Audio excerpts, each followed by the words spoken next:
नमस्कार। आप देख रहे हैं द्वापर समाचार। मैं आपके साथ अजय कुमार तोमर। आज मैं आपको गीता के प्रथम अध्याय के 10वें श्लोक से अनुवाद और व्याख्या शुरू करता हूँ। जो महाअवतार बाबा के परम प्रिय शिष्य क्रिया योगी लहड़ी योगाचार्य लहड़ी महाशय द्वारा बताई गई है, वो शुरू कर रहे हैं। अपर्याप्तम तदिस्माकं बलम भीष्माभिषितम पर्याप्तम त्विद मेतेषां बलम भीमाभिषितम। अनुवाद है इसका। भीष्म द्वारा रक्षित हम लोगों का वह सैन्य अपर्याप्त है, किंतु भीम द्वारा रक्षित पांडवों का वह सैन्य पर्याप्त है। तीसरे अध्याय के 10वें श्लोक का भावार्थ दसदुम द्रोण का शिष्य है। इसका अर्थ यह है कि चैतन्य ज्योति बुद्धि के द्वारा ही प्रकाश पाती है, परंतु चैतन्य ज्योति प्रकाश होते ही बुद्धि को लय करने की चेष्टा में रहती है। तब साधक के मन में वासना वृत्ति जागरूक होकर विषय बुद्धि को उत्तेजित करने के लिए ही मानो कहती है, हे बुद्धि, तुम जिसको प्यार करती हो और तुमसे ही जिसकी वृद्धि है, वह चैतन्य ज्योति ही तुमको नष्ट करने पर उद्यत हुई है।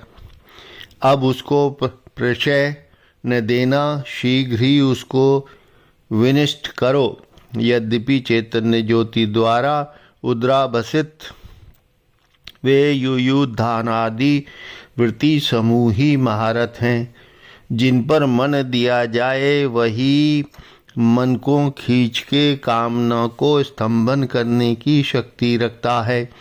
अर्थात तीव्र वेग वाली, ऐसे कि वायु और तेज जैसे वेगवान, तथापि वह सब कुछ भी नहीं।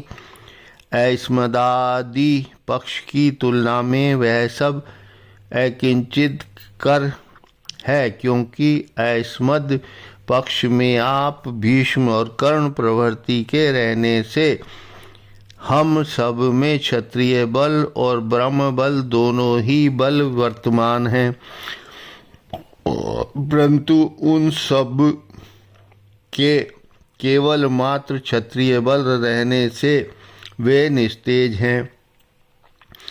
केवल ऐसा ही नहीं, ऐस्मदादि का दल अपरिमित है और भीष्म जो आभास चैतन्य हैं, जिनकी मृत्यु व लय भी नहीं कहा जा सकता, वही हम सबके रक्षक हैं। और उन सब का दल परिमित हम सबसे बहुत ही कम, तथा रक्षक भीम अर्थात वायु हैं, जो सदा चंचल और अनिश्चित प्रताप है। 11वें श्लोक कहने का हेतु स्वस्थ मानो, और भी कहा गया है कि भीष्म कर्ण को अर्धरथी कहने के कारण कर्ण क्रोध के मारे प्रतिज्ञा कर चुके कि जितने दिन भीष्म युद्ध करेंगे उतने दिन वह अस्त्र निर्धारण करेंगे। संगरागन में कर्तव्य कर्म का अभाव ही दुर्योधन के भय का कारण है। अतएव अब 11वां श्लोक, अन्येषु च सर्वेषु यथा भागं स्थिता भीष्म में मेवाभिर्षन्तु भवन्ता सर्वेवं ही। अनुवाद है इसका। आप सब लोग प्रत्येक व्यूह के प्रवेश द्वार पर अपने अपने विभाग के अनुसार खड़े होकर भीष्म की ही रक्षा कीजिए। अब व्याख्या है।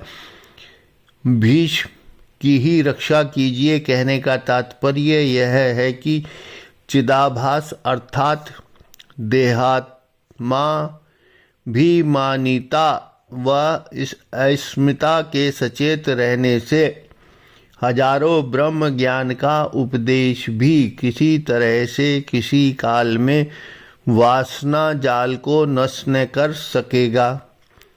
सर्वेषु अयनेषु मूलाधारी आदि 6 चक्र ही अयन अर्थात योग का पथ हैं।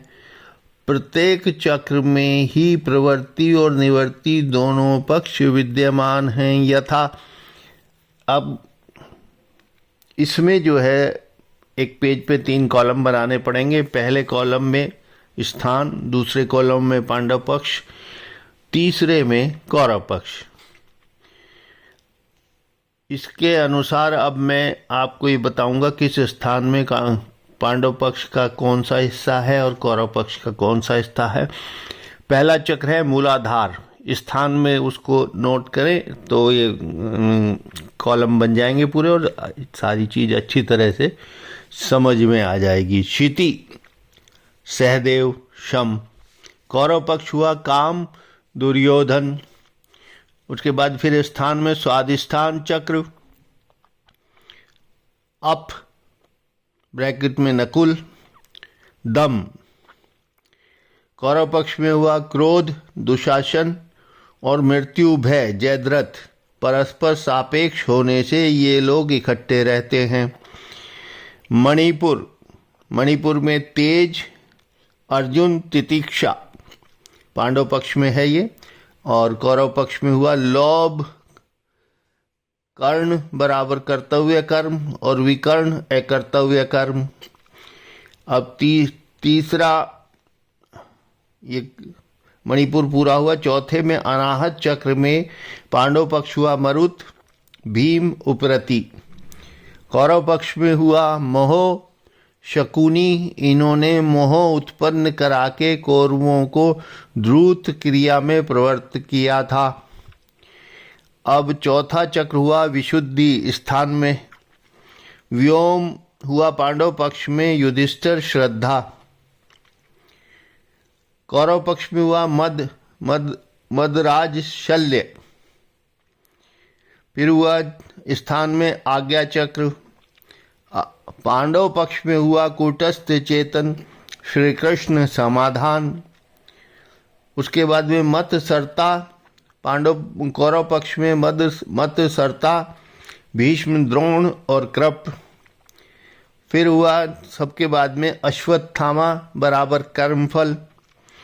शमादि बंधु और कामादि रिपु जीव मात्र के कर्म फल का प्रकाश है। इसलिए अश्वत्थामा इन मूलधारादि 6 स्थानों में ही है। आज बस इतना ही। 11वें श्लोक की व्याख्या पूरी हुई। अगले वीडियो में 12वें श्लोक से व्याख्या शुरू करेंगे और उसमें शांतनु जो इसमें जिनका परिवार आगे बढ़ा है महाभारत में, कौरव पांडव, उसके बारे में सारी डिटेल में बताऊंगा। इसमें जो व्यक्ति भी पहले वीडियो से लेकर जो मैं वीडियो डालता जा रहा हूं, अगर उनको 1-1, 2-2, 3-3 बार सुनेगा तो वो सारी कड़ियों को जोड़ के ध्यान मार्ग पे, ध्यान योग में और क्रिया योग में आगे बढ़ सकता है।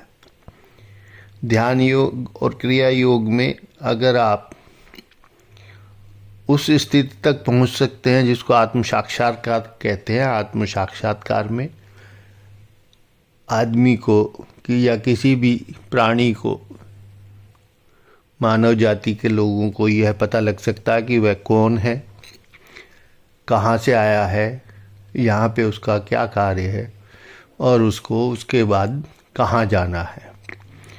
वीडियो अगर आपको पसंद आया हो तो उसे सब्सक्राइब करें, बेल आइकन को दबाएं, लाइक करें, शेयर करें और